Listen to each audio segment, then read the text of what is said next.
नमस्कार दोस्तों, स्वागत है आप सभी का RWM कॉम्पिटिटिव एग्ज़ाम में। तो आइए आज हम लोग देखते हैं AGTA का मॉडल पेपर 10। मॉडल पेपर 10 में पहला क्वेश्चन पढ़ते हैं हम लोग। निम्न में से एरेबल फसल का उदाहरण है। निम्न में से एरेबल फसल का उदाहरण है। तो एरेबल फसल का उदाहरण कौन सा है? तो एरेबल फसल के उदाहरण आलू भी है, तंबाकू भी है, धान भी, यानी कि सभी एरेबल फसल के उदाहरण आलू, तंबाकू, धान एरेबल फसलें हैं। एक ही खेत में निश्चित पंक्ति में दो या दो से अधिक फसलें एक साथ उगाना क्या कहलाता है? तो उसमें अंतरा फसलें कहलाती हैं। क्या है? अंतरा फसलें कहलाती हैं। क्वेश्चन नंबर 3 है, भूमि की उर्वरा शक्ति उत्पादन शक्ति बढ़ाने हेतु बड़े पौधे की पंक्तियों के बीच फसलें उगाना, बड़े पौधों के बीच फसलें उगाना क्या कहलाता है? तो इसमें आपका आंसर हो जाएगा, देखिए गली फसलें भी होती हैं और एले क्रॉपिंग भी होती है, यानी कि बी एंड सी दोनों आंसर सही हो जाएगा। गली फसलें और एले क्रॉपिंग कहलाता है बड़े पेड़ों के पंक्तियों के बीच में फसलें उगाना। क्वेश्चन नंबर 4 है, गेहूं व सरसों की अंतरा फसल पद्धति में गेहूं सरसों की पंक्तियों का अनुपात होता है। गेहूं सरसों की पंक्तियों का अनुपात कितना होता है? क्वेश्चन नंबर 4 में कह रहा है तो 9:1 होता है, यानी कि 9 लाइनें आपकी गेहूं की होंगी तो 1 लाइन सरसों की लगाएंगे। क्वेश्चन नंबर 5 है, फसल चक्र का मुख्य उद्देश्य है। फसल चक्र का मुख्य उद्देश्य है तो मृदा की उर्वरा शक्ति बनाए रखना। फसल चक्र का मुख्य उद्देश्य क्या है? मृदा की उर्वरा शक्ति को बनाए रखना। क्वेश्चन नंबर 6 क्या कह रहा है? निम्न में से एले फसलों का उदाहरण है। जो एले फसलों का उदाहरण है, छठे का एले फसलों का उदाहरण कौन से हैं? तो हल्दी भी है एले फसलों का उदाहरण, अदरक भी है और शकरकंद भी है, यानी कि सभी एले फसलों का उदाहरण है। हल्दी, अदरक, शकरकंद एले फसलों का उदाहरण है। क्वेश्चन नंबर 7 है, निम्न में से C3 पादप का उदाहरण है। C3 पादप का, तो C3 पादप में एक ही आ जाएगा आपका धान। C3 पादप में धान है, बाकी मक्का है, बाजरा है, गन्ना है, ये C4 प्लांट है। क्वेश्चन नंबर 8 है, निम्न में से C4 पादप का उदाहरण है। C4 पादप में आपका मक्का है, चौलाई है, ज्वार है, ये सभी जो है C4 प्लांट है। मक्का, चौलाई, ज्वार C4 प्लांट है। क्वेश्चन नंबर 9 है, निम्न में से प्राकृतिक ऑक्सीजन हार्मोन है। निम्न में से प्राकृतिक ऑक्सीजन हार्मोन कौन सा है? तो IAA प्राकृतिक ऑक्सीजन हार्मोन है। IAA प्राकृतिक ऑक्सीजन हार्मोन है। क्वेश्चन नंबर 10 है, कोशिका विभाजन के लिए मुख्य जिम्मेदार हार्मोन है। कोशिका विभाजन के लिए मुख्य जिम्मेदार हार्मोन कौन सा है? तो साइटोकाइनिन है। साइटोकाइनिन जो है कोशिका विभाजन के लिए मुख्य जिम्मेदार है। क्वेश्चन नंबर 11 है दोस्तों, पौधों को प्रतिकूल वातावरणीय दशाओं में मरने से बचाने वाला हार्मोन। पौधों को प्रतिकूल वातावरणीय दशाओं में मरने से बचाने वाला हार्मोन कौन सा है? तो इसमें आपका हो जाएगा ABA हार्मोन, ये जो पौधों को मरने से बचाता है प्रतिकूल वातावरणीय दशाओं में। क्वेश्चन नंबर 12 है, केंद्रीय शुष्क बागवानी संस्थान CIAH कहाँ स्थित है? केंद्रीय शुष्क बागवानी संस्थान CIAH कहाँ स्थित है? तो ये बीकानेर में है। CIAH बीकानेर में स्थित, केंद्रीय शुष्क बागवानी संस्थान बीकानेर में स्थित है। क्वेश्चन नंबर 13 है, ऐसे क्षेत्र जहाँ औसत वार्षिक वर्षा 750 से 1150 mm तक होती है, उन क्षेत्रों में खेती करना कहलाता है। उन क्षेत्रों में कौन सी खेती की जाती है? तो ड्राई लैंड फार्मिंग की जाती है। 750 mm से 1100 mm के बीच जहाँ वर्षा होती है उसमें ड्राई लैंड फार्मिंग की जाती है। क्वेश्चन नंबर अगला है 14 यानी कि 14। क्वेश्चन नंबर 14 क्या कह रहा है? क्वेश्चन नंबर 14 है, निम्न में से रंध्र बंद करने वाले प्रति उत्सर्जक पदार्थ हैं। निम्न में से रंध्र बंद करने वाले प्रति उत्सर्जक पदार्थ हैं। तो इसमें आंसर हो जाएगा आपका बी, PMA। PMA जो है रंध्र बंद करने वाले उत्सर्जक पदार्थ हैं। ठीक। क्वेश्चन नंबर 15 है, मिनी वाटर सेट का कमांड क्षेत्र होता है। मिनी वाटर सेट का कमांड क्षेत्र कितना होता है? तो 1 से 100 हेक्टेयर तक। मिनी वाटर सेट का कमांड क्षेत्र 1 से 100 हेक्टेयर तक होता है। क्वेश्चन नंबर 16 है, भूमि का ऐसा क्षेत्र जिसमें वर्षा जल बहाव को एकत्रित कर एक बिंदु से निकालकर नदी आदि में छोड़ा जाता है। नदी आदि में छोड़ा जाता है। इसका आंसर हो जाएगा आपका बी, वाटर सेट कहलाता है। ठीक। क्वेश्चन नंबर 17 है, निम्न में से प्राथमिक भू परिष्करण यंत्र का उदाहरण है। प्राथमिक भू परिष्करण यंत्र का उदाहरण है तो MB हल, डिस्क हल और देसी हल, ये प्राथमिक भू परिष्करण के उदाहरण हैं। तीनों जो है MB हल, डिस्क हल और देसी हल, ये प्राथमिक भू परिष्करण के उदाहरण हैं। क्वेश्चन नंबर 18, निम्न में से मिट्टी पलटने वाला यंत्र नहीं है। और क्वेश्चन नंबर 18 में क्या कह रहा है कि निम्न में से मिट्टी पलटने वाला यंत्र नहीं है। तो मिट्टी पलटने वाला यंत्र MB हल है, रोटावेटर है और ये आपका C डिस्क हल भी है, लेकिन देसी हल नहीं है। देसी हल मिट्टी पलटने वाला हल नहीं, केवल चीरता है देसी हल। क्वेश्चन नंबर 19 है, प्याज व लहसुन कौन से कुल से संबंधित है? प्याज और लहसुन कौन से कुल से संबंधित है? प्याज और लहसुन एलियेसी कुल से संबंधित है। प्याज और लहसुन एलियेसी कुल से संबंधित है। निम्न में से द्विवर्षीय सब्जी की फसल है। क्वेश्चन नंबर 20 है कि द्विवर्षीय सब्जी की फसल है, द्विवर्षीय सब्जी की फसल कौन सी है? तो शलजम भी द्विवर्षीय है, मूली भी है और प्याज भी। शलजम, मूली, प्याज तीनों जो है द्विवर्षीय फसलें हैं। निम्न में से द्विवर्षीय सब्जी नहीं है। और क्वेश्चन नंबर 21 क्या कह रहा है कि द्विवर्षीय सब्जी नहीं है? तो परवल द्विवर्षीय सब्जी नहीं है, ये बहुवर्षीय में आता है। परवल जो है बहुवर्षीय में आता है। क्वेश्चन नंबर 22 है। क्वेश्चन नंबर 22 है दोस्तों, बहुत इंपॉर्टेंट क्वेश्चन है। दिवस निष्प्रभावी सब्जी वाली फसल है। दिवस निष्प्रभावी सब्जी वाली फसल बतानी है इसमें। तो बैगन भी दिवस निष्प्रभावी है, भिंडी भी और मिर्च भी। बैगन, भिंडी, मिर्च तीनों जो है दिवस निष्प्रभावी यानी कि डे न्यूट्रल प्लांट है ये। क्वेश्चन नंबर 23 है। निम्न में से एक लिंगी यानी कि डायोसियस सब्जी की फसल है। क्वेश्चन नंबर 23 है। निम्न में से एक लिंगी या डायोसियस फसल है कौन सी है? परवल। क्वेश्चन नंबर 23 का ए आंसर सही हो जाएगा। क्वेश्चन नंबर 24 है। टमाटर का पीला रंग किसके कारण होता है? टमाटर का पीला रंग, अच्छा टमाटर का पीला रंग किस कारण होता है? तो टमाटर का पीला रंग जो है आपका लाइकोपीन भी है, और लाइकोपीन भी हो जाएगा और एक कैरोटीन भी हो जाएगा। इन दोनों को मिलने से टमाटर का रंग पीला हो जाता है, लाइकोपीन और कैरोटीन के कारण। क्वेश्चन नंबर 25 है। संकर टमाटर की प्रति हेक्टेयर बीज दर होती है। संकर टमाटर की प्रति हेक्टेयर बीज दर 150 से 200 ग्राम प्रति हेक्टेयर बीज दर होती है। संकर टमाटर की बीज दर 150 से 200 ग्राम प्रति हेक्टेयर होती है। क्वेश्चन नंबर 26 पंजाब छुहारा। क्वेश्चन नंबर 26 है। पंजाब छुहारा किस्म है। पंजाब छुहारा किस्म किसकी है? तो टमाटर की है। पंजाब छुहारा किस्म टमाटर की है। क्वेश्चन नंबर 27 है। कौन सा फल संरक्षित रक्षात्मक खाद्य कहलाता है? कौन सा फल संरक्षित रक्षात्मक खाद्य कहलाता है? तो इसमें टमाटर जो है आपका संरक्षित रक्षात्मक खाद्य कहलाता है। टमाटर संरक्षित रक्षात्मक खाद्य कहलाता है। क्वेश्चन नंबर 28 है। गोल्डन फ्लैग दैहिक विकार किस फसल का है? गोल्डन फ्लैग दैहिक विकार किस फसल का है? तो टमाटर का है। टमाटर का गोल्डन फ्लैग दैहिक विकार टमाटर का है।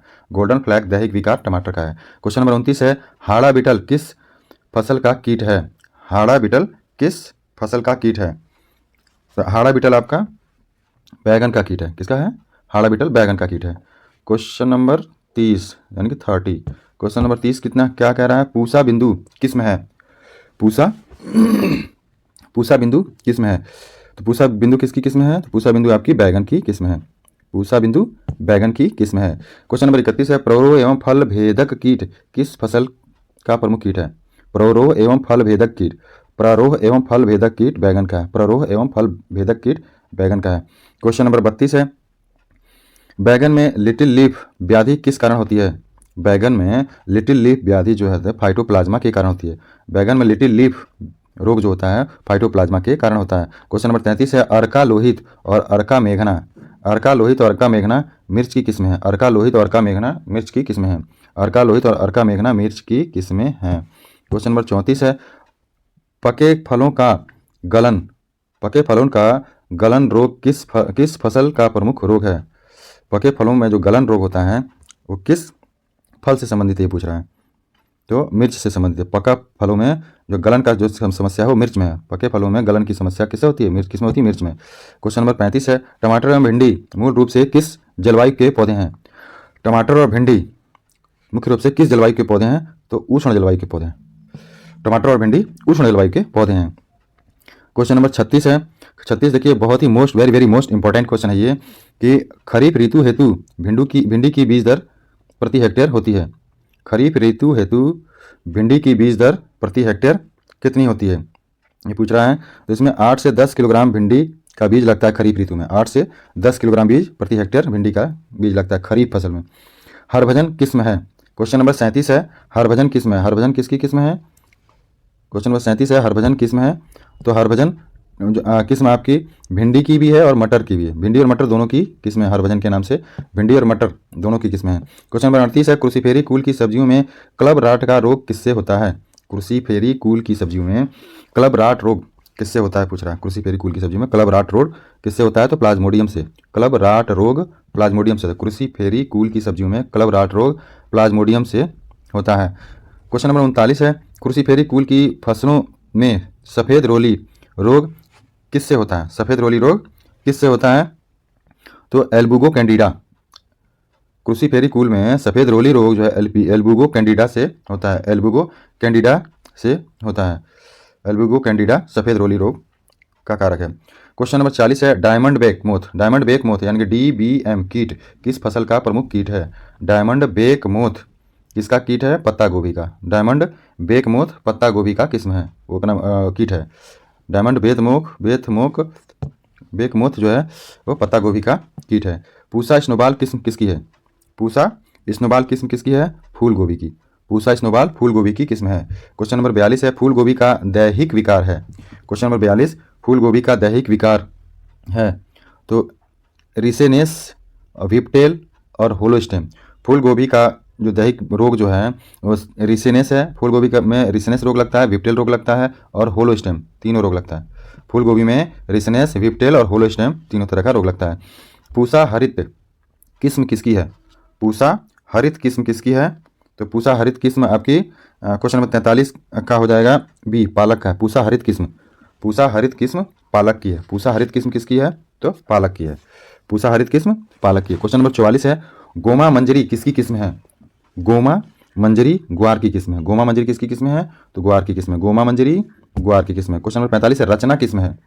क्वेश्चन नंबर 45 रचना किस्म है। रचना किसकी किस्म है? मटर की। रचना मटर की किस्म है। क्वेश्चन नंबर 46 है स्वर्ण रेखा एवं स्वर्ण अलौकिक किस्में किसकी हैं? स्वर्ण रेखा और स्वर्ण अलौकिक किस्में किसकी हैं?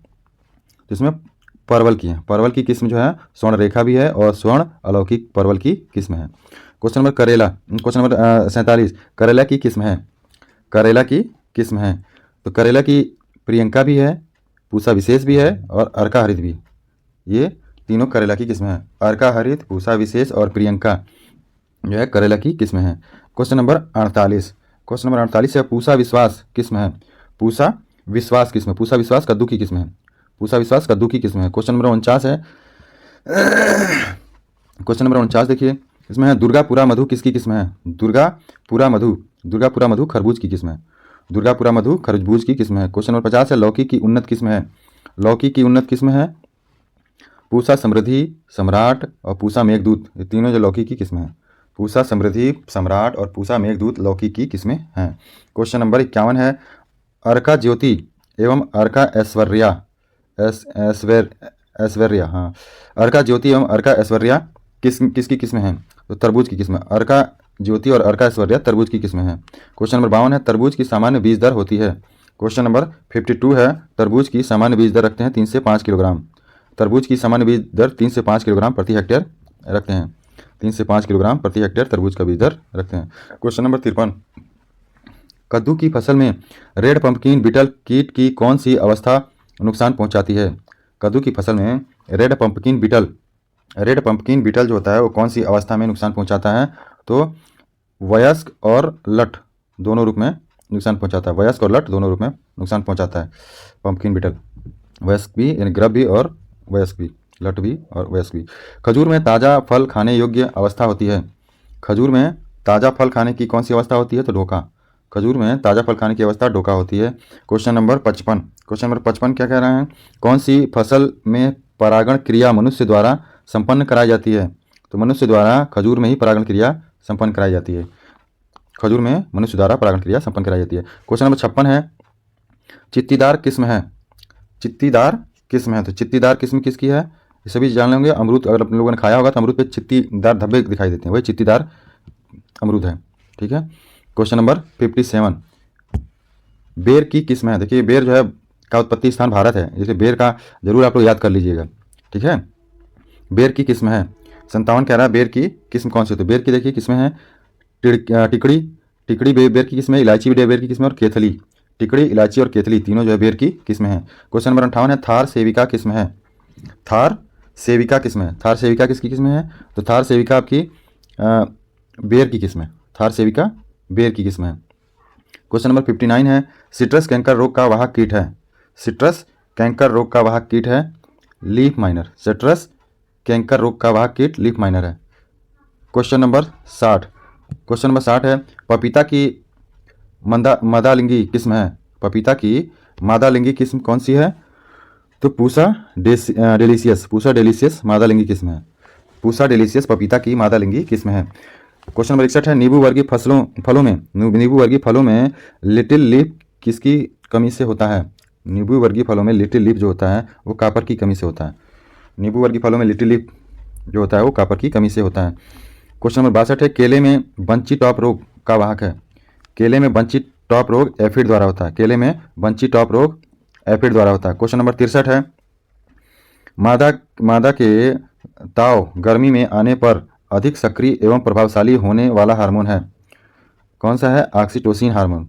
ऑक्सीटोसिन हार्मोन से मादा को ताव या गर्मी मिलती है। Question number 64। क्वेश्चन नंबर 64 है, बकरी में यौवनारंभ की अनुमानित आयु होती है। बकरी में यौवन आरंभ की आयु कितनी होती है? तो आपका 6 से 18 माह में बकरी यौवनारंभ चालू हो जाता है। क्वेश्चन नंबर 65 है, रक्त का पीएच मान सामान्यतः होता है। रक्त का पीएच मान कितना होता है? तो 7.4 यानी कि क्षारीय होता है। क्वेश्चन नंबर 66 है, लंगड़ा बुखार यानी कि BQ रोग का कारक है। लंगड़ा बुखार का कारक क्या है? तो क्लोस्ट्रीडियम चेबुआई। क्लोस्ट्रीडियम चेबुआई लंगड़ा बुखार का कारण है clostridium chauvoei. Question number 67। Question number 67 है, बछड़ों में निष्कालिकायन बछड़ों में निष्कालिकायन यानी कि डीबडिंग हेतु उपयुक्त आयु है। बछड़ों में निष्कालिकायन हेतु उपयुक्त आयु क्या है? तो 4 से 10 दिन। 4 से 10 दिन में बछड़ों में निष्कालिकायन कर दिया जाता है। क्वेश्चन नंबर 68 है, ट्रोकोकैनुला उपकरण का उपयोग प्रायः गौवंश में उपचार हेतु किया जाता है। अफरा के लिए ट्रोकोकैनुला उपकरण जो है अफरा के उपचार हेतु काम आता है। दाने में सामान्यतः क्रूड फाइबर होता है। दाने में सामान्यतः क्रूड फाइबर कितना होता है? तो 18% से कम होता है। दाने में सामान्यतः क्रूड फाइबर 18% से कम होता है। क्वेश्चन नंबर 70 है, सही कथन चुनना है। क्वेश्चन नंबर 70 में सही कथन चुनना है। चारे में क्रूड फाइबर 18% से अधिक और TDN 60% से कम, यानी कि पहला ही सही है। सही कथन ढूंढना था हम लोग को, सही कथन पहला ही है। चारे में क्रूड फाइबर 18% से अधिक होता है और TDN जो होता है वो 60% से कम रखा जाता है चारे में। ठीक। Question number 71।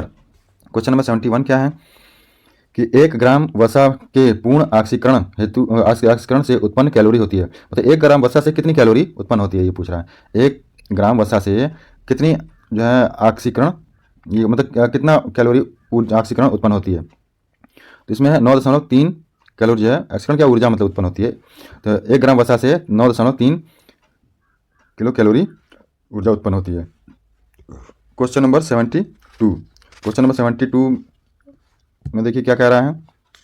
क्वेश्चन नंबर 72 है, हे बनाने में सूखे हरे चारे में नमी की मात्रा अधिक नहीं होनी चाहिए। हे बनाने में सूखे चारे में नमी की मात्रा मतलब अधिक नहीं होनी चाहिए। कितना अधिक नहीं होना चाहिए? 15% से अधिक नहीं होनी चाहिए। हे बनाने में सूखे चारे जो हे बनाते हैं उसमें 15% से अधिक नमी की मात्रा नहीं होनी चाहिए। Question number 73। क्वेश्चन नंबर 73 है, भैंस को प्रति 100 किलोग्राम शरीर भार पर दिए जाने वाले योग्य शुष्क आहार की मात्रा कितनी होती है?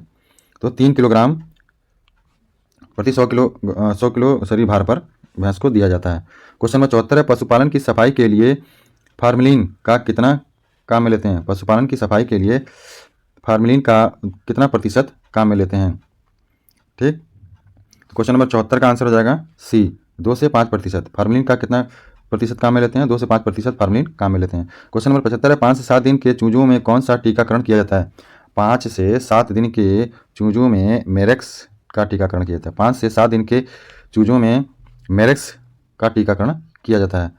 Question number 76। क्वेश्चन नंबर 76 है, बछड़ों में रासायनिक विधि से सींग रोधन हेतु कौन सा रसायन काम में लेते हैं? बछड़ों में रासायनिक विधि से सींग रोधन हेतु कौन सा रसायन काम में लेते हैं? इसमें आपका आंसर हो जाएगा कास्टिक सोडा। बछड़ों का जो सींग रोधन किया जाता है कास्टिक सोडा से किया जाता है। क्वेश्चन नंबर 77 है, फेरोइंग है। 77 फेरोइंग क्या चीज़ है? तो फेरोइंग सुअरी में ब्याने की क्रिया को फेरोइंग कहते हैं। सुअरी जो होती है उसमें ब्याने की जो क्रिया होती है उसको फेरोइंग कहते हैं। Question number 78। क्वेश्चन नंबर 78 क्या कह रहा है? राजस्थान की सबसे महीन ऊन वाली भेड़ की नस्ल है। राजस्थान की सबसे महीन ऊन वाली भेड़ कौन सी है? चोखला। राजस्थान की चोखला भेड़ जो है वो सबसे महीन ऊन की प्राप्ति होती है। क्वेश्चन नंबर 79 है, गाय में गुणसूत्रों की संख्या होती है, गाय में गुणसूत्रों की संख्या होती है 60। गाय में गुणसूत्रों की संख्या कितनी होती है? 60। गाय में गुणसूत्रों की संख्या 60 होती है। क्वेश्चन नंबर 80, क्वेश्चन नंबर 80 है, वह मादा जो कभी गर्भान्वित नहीं होती क्या कहलाती है? वह मादा जो कभी गर्भान्वित नहीं होती उसको क्या नाम दिया गया है? तो उसको नल्ली पेरा कहा गया है। नल्ली पेरा, जो मादा कभी गर्भान्वित नहीं होती वो नल्ली पेरा के नाम से जानी जाती है। गायों में बेग्स डिजीज़ को कहते हैं, गायों में बेग्स डिजीज़ को क्या कहते हैं? तो ब्रूसेलोसिस कहते हैं। गायों में जो गाय में अगर बेग्स डिजीज हो जाती है तो उसको ब्रूसेलोसिस कहते हैं, brucellosis. Question number 82, question number 82 क्या कह रहा है? मध्य चक्र की सबसे लंबी अवस्था है, मध्य चक्र की सबसे लंबी अवस्था है डाइस्टर्स। मध्य चक्र की सबसे लंबी अवस्था डाइस्टर्स कहलाती है, मध्य चक्र की सबसे लंबी अवस्था डाइस्टर्स कहलाती है।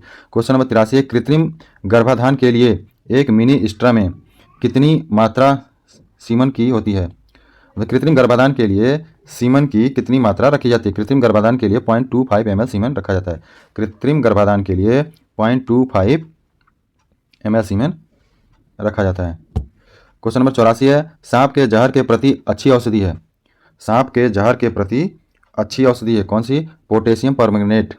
सांप के जहर के प्रति पोटेशियम परमैंगनेट सबसे अच्छी औषधि है, पोटेशियम परमैंगनेट। क्वेश्चन नंबर 85 है, कौन से धातु का यौगिक पशु को देते हैं? कौन से धातु का यौगिक पशु को देते हैं जिससे शरीर में विटामिन B12 के निर्माण में सहायता मिलती है? विटामिन B12 के निर्माण में सहायता मिलती है तो कोबाल्ट क्लोराइड, पशु को कोबाल्ट क्लोराइड देते हैं जिससे विटामिन B12 की पूर्ति हो जाती है। क्वेश्चन नंबर 86, क्वेश्चन नंबर 86 क्या कह रहा है? क्वेश्चन नंबर 86 में है, जुगाली करने वाले पशुओं में यथार्थ आमाशय होता है। जुगाली करने वाले पशुओं में यथार्थ आमाशय यानी कि एबोमेजम होता है। जुगाली करने वाले पशुओं में यथार्थ आमाशय को एबोमेजम कहते हैं। क्वेश्चन नंबर 87, क्वेश्चन नंबर 87 है, रतौंधी रोग किसकी कमी से होता है? रतौंधी रोग किसकी कमी से होता है? तो रतौंधी रोग विटामिन ए की कमी जिसमें हो जाएगी उसको रतौंधी रोग हो जाएगा, विटामिन ए की कमी से रतौंधी रोग होता है। क्वेश्चन नंबर 88 है, घेंघा रोग, घेंघा रोग यानी कि गोइटर डिजीज़ किसकी कमी से होता है? तो घेंघा रोग आप सभी लोग जानते हैं, तो आयोडीन की कमी से होता है, तो मनुष्य में भी होता है। क्वेश्चन नंबर 89 क्वेश्चन नंबर 89 है, पास्चुरेला मल्टासीडा कारक है, किसका कारक है ये? तो गला घोटू का। पास्चुरेला मल्टासीडा गला घोटू का कारक है। क्वेश्चन नंबर 90 है, गर्भपात होना विशेष लक्षण है, गर्भपात होना विशेष लक्षण है किसका? ब्रूसेलोसिस का।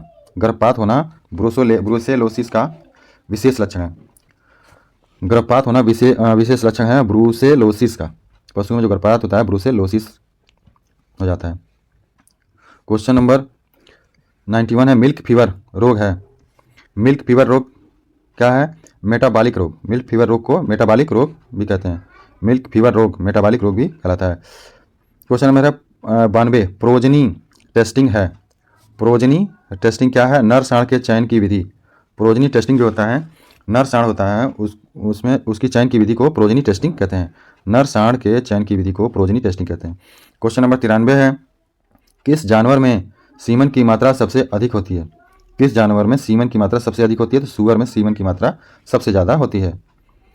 क्वेश्चन नंबर 94, क्वेश्चन नंबर 94 क्या कह रहा है? Ln2 द्रव्य नाइट्रोजन, Ln2 द्रव्य नाइट्रोजन का तापक्रम होता है, कितना होता है? तो -196 डिग्री, -196 डिग्री होता है। Ln2 द्रव्य नाइट्रोजन का तापक्रम जो है वो -196 डिग्री होता है।